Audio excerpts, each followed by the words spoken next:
Thank you, Aditya. Good morning, everyone. Good morning and welcome to what is again becoming an annual tradition of Indian magazines, the 14th Indian Magazine Congress. As all of you know, we of course took a small hiatus during the COVID years. The Magazine Association, I think now is completing more than 20 years. It was, I think, established in 2002, if I'm right. And very soon, I mean, of course, the idea being to bring together interest of magazine publishers, which was otherwise, umbrellaed under the larger INS body, which is, of course, our great patron, great supporter. And the association was formed about 20 years ago to sort of give shape, forum to the unique concerns of magazines. And unique they've turned out to be because as the landscape has evolved, as we evolved, faced our challenges, both within the industry, from outside world, magazines seem to be finding or being forced to find a rhythm of their own, which is distinctive from the challenges that maybe the remaining print industry is facing. And therefore, the Association of Magazines we at Association have been, very proactive in addressing those issues. In the post-COVID years, of course, that was the time, very dark years. But I must say, all the publishers came together. Srini was the president at that time, and he rallied all of us together in 2021 or 2022 beginning. I still remember when he took on the presidency, we made a ritual amongst a few of us to have a weekly call. And I think that carried on for almost 6 to 8 months. Oftentimes, those calls would be nothing else but to give each other solace because there were no solutions to be found. I mean, magazines were not being printed. There was no advertising. It was a weekly therapy session, I think, that many of us were doing almost for 5 to 6 months. And that really helped us, as that movie, Tare Zameen, oh no, which one? All is well. All is well. I mean, even if the world is going down, you got to tell yourself, all is well. You got to fool yourself. And I think we did that, Chini. I must give you all the credit and thanks for leading the association in those tough times. Manoj knows that. Indranil is perhaps not here, and Dhaval and Girish and then Riyadh. All of us have been, and Anurag, of course. I hope Anurag is here. He'll be joining soon. We all actually have come together. It's been a great fun, I must say. Of all the associations that I have seen, I've been part of it. Magazine Association has been really the most fun journey, I must say. The most difficult one, for obvious reasons, but also the most fun one. Now, obviously, we are at a time, I mean, we can't underscore or overemphasize the problems we are facing. Time when, media is, of course, state of flux, content is everywhere, platforms multiply by the day. AI generated content is, of course, taking away all our work, many of the jobs, not just for us, for every other media. The definition of publishing, content creation, community building are all at stake. And therefore, the question, the very, very relevant question, what is a magazine? Because this is a question asked every year, or ever so often, not every year, every day, often to our advertising teams. What is a magazine? What are you guys doing?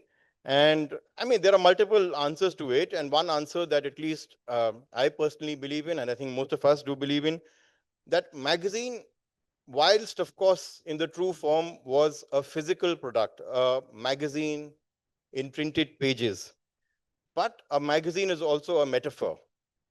It's a metaphor for pause, for perspective, and for purpose. A magazine content which is produced through a certain editorial robustness, through a certain process, by giving some time to the content we are putting out, by allowing, by not getting tempted away of being the fastest fingers first and responding immediately to the breaking news, often at the peril of what perhaps should be not just true journalism, but just true content.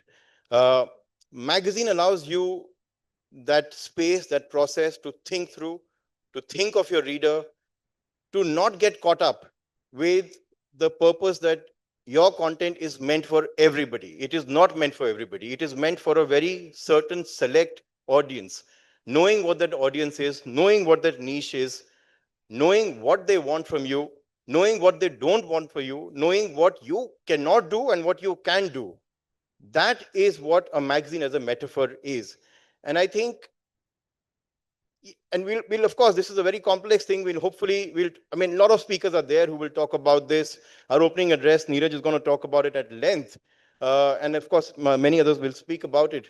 That somehow what is the disadvantage of magazine, that we are slow, we produce less amount of content, we engage in small readership, can actually turn into an advantage, because the the quest for fast-paced content, the quest for large audiences, it's a game where original content publishers or creators, not even publishers, creators are not winning. Very, very few may be winning, but a large majority are not winning. It doesn't matter if you have huge millions, tens of millions of audiences online, you will not get enough advertising. It doesn't matter, you might be the fastest one to create a content, readers will not, or viewers will not come to your website. They will search on Google, they will search on Perplexity, they will search wherever they're searching, and they will remain in that browser. They will not even come to your website. So what's the point of creating the fastest content? I mean, of course, somebody has to create it, but the fact that you're not creating the fastest content, the fact that you're not creating content by the minute, the fact that you're not creating content for everybody can be an advantage for us. And that's where magazine as a metaphor is something we need to keep in mind.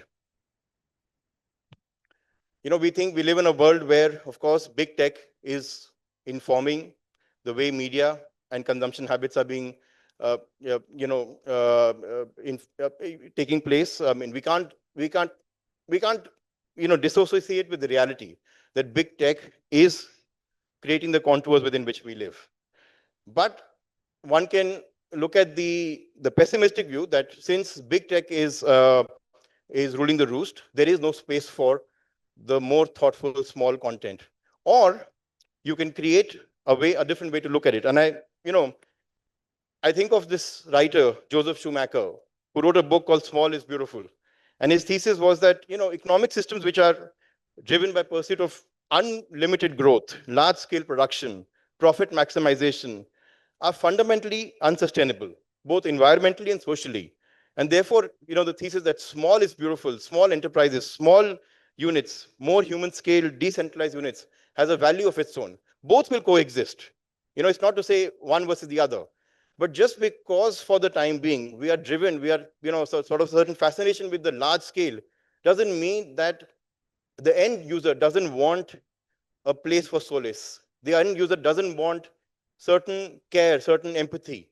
They want it. They want that. They want every benefit that large scale big tech allows. But at the same time, we also want a space for ourselves. We want a community for ourselves. We want somebody to empathize what me as a person and either a few thousands or maybe a few hundred thousands. And the number has to be that small as well. It can be that small as well. Within that small confine, I have a certain information and entertainment need. And that's where a magazine has perhaps a much better chance. I think some of us need to also, and I was talking to Srini in the morning, that oftentimes we make the mistake. In 90s and 2000s, we all had circulations which were hundreds of thousands, sometimes even millions. And our scale, our memory is that, okay, if we are not that, then we are doomed. And today we might be, much smaller. But can that small be sustainable? The quest should not be scale. The quest should be sustainability. The quest should be creating more value, giving more value to readers with that small scale. And that's possible. That's possible. We all have examples in our own publishing houses. There are enough and more examples around the world where a smaller publication with a very deep reach, with higher revenue from each user, far higher ARPU than what the tech giants will tell us, far, far higher, and built on an offline model of both print and events, is turning out to be sustainable. 2 years ago, if some of you remember, we had a publisher from Netherlands who was running a farming magazine. And that guy, if you remember, his print run is not more than 2,500 copies. Because he says in Netherlands, the number of farmers who speak Dutch is not more than 10, 15,000. And he's reaching some 2,500, 3,000 of those. And within that, he's creating events, he's creating community, he's charging subscription, and he's running a sustainable model. Now that's the example we need to stay with. Talking about books, another book that I read 5, 6 years ago was a book called Merchants of Truth, written by the former executive editor of New York Times, Jill Abramson. The book is about the transformative journalism through stories of four enterprises: the New York Times, Washington Post, the Vice, and BuzzFeed. Two very old, classical, 100-year plus publishing houses, and two new age, digital, savvy publishing houses. Book was written in 2019. That was the height of Vice and BuzzFeed. Everybody was saying, go the Vice route, go the BuzzFeed route, go the Huffington Post route. We were all trying to do that. Many of us were trying to do that. 6 years later, what has happened? There is probably no Vice and there is probably no BuzzFeed, or if they are there, they're in a very, very, very small shadow of what they were. New York Times, on the other hand, which 12 years ago was almost at the brink of bankruptcy, to the point that they sold their iconic tower on Times Square to a Mexican billionaire, I think Carlos Slim, to manage their operations, and leased back, I think, about 5 to 10 floors from him to run their office. That was the point of New York Times. 150 years later of founding in early 2010s, selling off the prime real estate to run their operations. Today, they have about 11 million subscribers, and they say officially that we don't see a problem for the next 10 to 15 years running cash flow positive. Washington Post, another storied newspaper, of course, now owned by Jeff Bezos, for sure. Of course, having to deal with problems of an owner whose heart is not in journalism, whose heart in pleasing the president. But still, the newspaper has done quite well. In fact, post-Trump years, the Post had a huge Trump bump. Subscriptions, rose dramatically, and the paper remains one of the paper of records. So there is success. There is stories of success there, and we have to sort of keep on, remaining faith. Keep our faith alive. At the same time, there is this hope. There's a sobering, some word of caution as well, that even magazines and traditional publishers can go down the route of, break fast and grow big. And I just recently got a copy. I haven't yet read the book. I read the review. There's a book called Empire of the Elite. It's a recently published book. It's the history of Condé Nast. I mean, I read the detailed review of the book, and basically it's all about how Condé Nast, which was at the height of its glory in 1980s in US, became too big for itself. So there is sobering note on both sides. The point is that, if we get caught up with remaining wedded to a certain idea, a certain scale, we will do it at our own peril. If we get caught up with following the advice or, rules of the game laid out by somebody else, which in this case, of course, the big tech, it will be at our peril. We're at a time where the need amongst us is to figure out how do we build those small, focused, nurtured communities. And those small could be few thousands.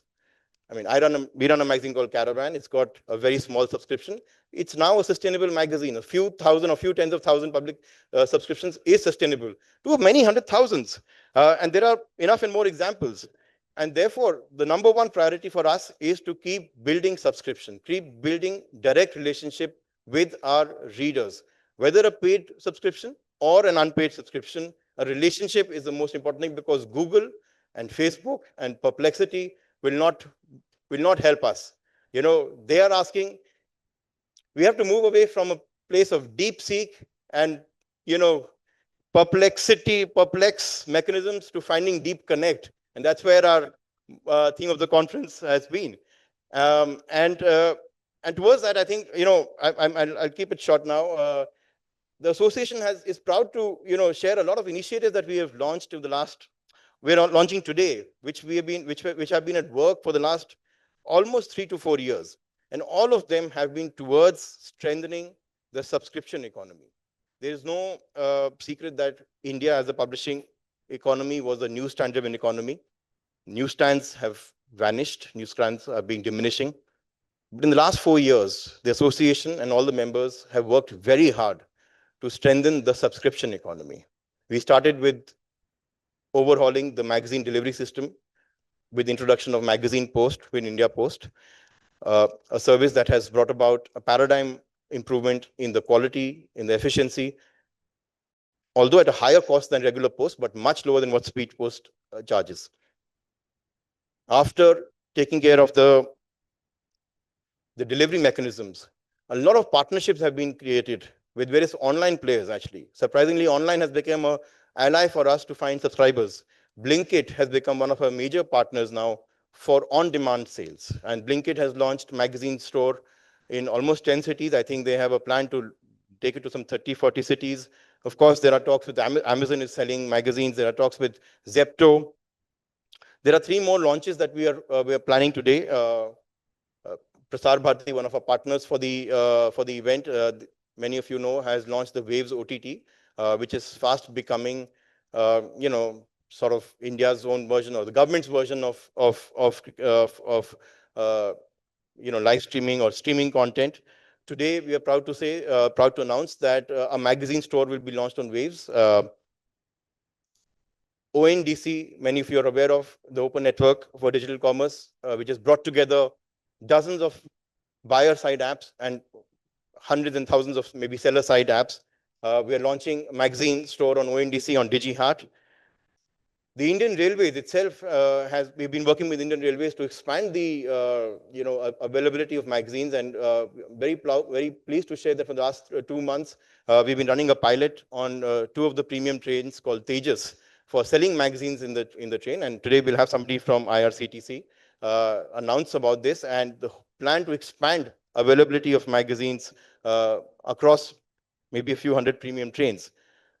So the effort is to make sure that the customer can buy a magazine. And in all these instances, our experience has been that when you make the magazine available, a print or a digital subscription to a magazine, to a reader at no cost to them and at convenience to them, the chance of subscription is far higher than what we would imagine. We don't need to get carried away by this sort of myth that everybody wants free content, everybody wants superficial content. People want deep content, they are willing to pay for it. It's our duty to make sure that that availability is at every nook and corner, every platform that they are in, and the delivery and service of our product is seamless. So friends, it's a call to action. I think it's not a time to be pessimistic. I think it's time to be optimistic. Magazines do have a future. And I think, before I call the next speaker, who's Neeraj, and I think he will share a far more detailed analysis of what is the space of magazines today. I think in our own wisdom, if we keep the first principles at the heart of our publishing decisions, we'll be surprised to see the results that magazines can offer. And a little bit more about the conference. I mean, we have a full day of programming. We have these launches in the middle of the day. And of course, we'll end the day with Maximize Awards, with Anurag's team has put together very, very diligently. It's the revival of awards, which was sort of last held in 2016. I must thank everybody who's helped us organize today's event, to start with Anurag and his team at E4M. There are too many names there because at one time there were some 10 people associated in organizing the events, Pragya for the awards, and Tushar and many other people in putting the show together. And of course, all the members, my office bearers, Srini, Dhaval, Riyadh, Manoj, and Girish, where is he? For being the circle of trust as we sort of face the daily challenges that we do. And before I invite Neeraj, I would like to just play a small message from our international partner, FIPP. FIPP, the International Federation of Periodical Publishers, is celebrating its 100th year this year at Madrid. Like AIM, they have been the global organization giving space and forum to publishers' challenges and opportunities. And if we can play the message from Alistair, the chief of FIPP. Namaste and greetings to all my friends and colleagues in India. I'm very disappointed not to be able to be with you this year, but I wanted to take a short time on this video to introduce you to an event we are very excited about that's coming up later this year. In October, something truly special is happening in the global media landscape. FIP World Media Congress 2025. And this year it's being held in the vibrant city of Madrid, Spain, from the 21st to the 23rd of October. If you're in publishing, media, or content, this is one event you really can't afford to miss. 2025 marks a century of FIP, and this Congress is a celebration of 100 years of global media leadership. Delegates can expect deep dives into the future of publishing, covering AI, monetization, audience growth, creator economy strategies, innovative approaches to publishing, and much, much more, as well as a vibrant and lively series of networking events, social events, and cultural visits around Madrid and Spain. You'll hear from world-renowned media leaders from the likes of Time, The Economist, Wired, the BBC, Vicatan, The Atlantic, Semaphore, and many, many more, all sharing strategies that are going to be shaping the next 100 years. And it all happens in Madrid, a cultural capital where innovation and tradition meet. The historic Círculo de Bellas Artes, right in the very heart of Madrid, will be our venue. And with media leaders from over 40 countries, this really will be a one-of-a-kind international experience. Now, here's the great news for you as Indian publishers. FIP and AIM have partnered up to offer a special discounted rate exclusively for members of AIM and publishers in India. This is your chance to join a truly global community of media professionals, meet potential partners, explore global trends, and represent the strength and creativity of Indian publishing on the world stage. We'd love to have you join us. So don't wait. Check out fipcongress.com for more details and information to plan your trip, and then register through AIM to access your special India-only rate and be part of this historic Congress. Let's bring Indian publishing to the global spotlight and shape the future together. Please do contact Anant for more details and to register your interest in joining the delegation of Indian publishers at our event. Thank you. Thank you.